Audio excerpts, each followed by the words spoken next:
ଏବେ ଭାବିଛ कि ସବୁବେଳେ ଖୁସିରେ ରହୁଥିବା ଝିଅ ଶାଶୁଘରକୁ ଯାଇ କ'ଣ ପାଇଁ ଡିପ୍ରେସନରେ ରହେ?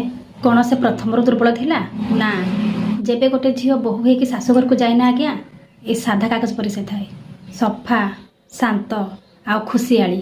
ହୃଦୟରୁ ଚେଷ୍ଟା କରେ ସେ ସମସ୍ତଙ୍କୁ ନିଜର କରିବା ପାଇଁ, କିନ୍ତୁ ପୁଣି ଛୋଟ ଛୋଟ କଥା ପାଇଁ ତାକୁ ବଦଳିବାକୁ ପଡ଼େ।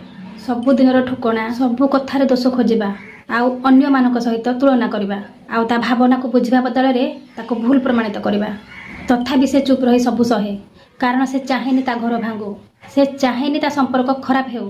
କିନ୍ତୁ ଭିତରେ ଭିତରେ ସବୁ କଥାକୁ ନେଇ ସେ ଭାଙ୍ଗି ପଡ଼େ, ମନରୁ ହାରିଯାଏ ଆଜ୍ଞା, ଆଉ ସେ ଡିପ୍ରେସନର ଶିକାର ହୁଏ। ଏବେ ଏଇ କାଗଜକୁ ଦେଖନ୍ତୁ।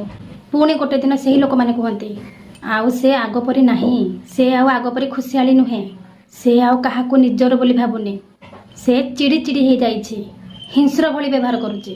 କିନ୍ତୁ ସତ କଥାକୁ କଲେ ନା ଆଜ୍ଞା, ଗୋଟେ ବୋହୂକୁ ଯଦି ତା ଶାଶୁଘରେ ପ୍ରଥମରୁ ବୋହୂ ନୁହେଁ ଝିଅ ଭାବି ତା ଛୋଟ ଛୋଟ ଭୁଲକୁ ନ ଧରି ତା ମନର ଭାବନାକୁ ବୁଝି ତା ଛୋଟ ଛୋଟ ଖୁସିକୁ ଅଣଦେଖା ନ କରି ତାର ପ୍ରତ୍ୟେକ ଛୋଟ ବଡ଼ କଥାକୁ ଯଦି ସମ୍ମାନ ଦିଆଯାଇଥାନ୍ତା ନା ଆଜ୍ଞା, ତାହେଲେ ସେ ଆଜି ଡିପ୍ରେସନର ଶିକାର ହୋଇନଥାନ୍ତା।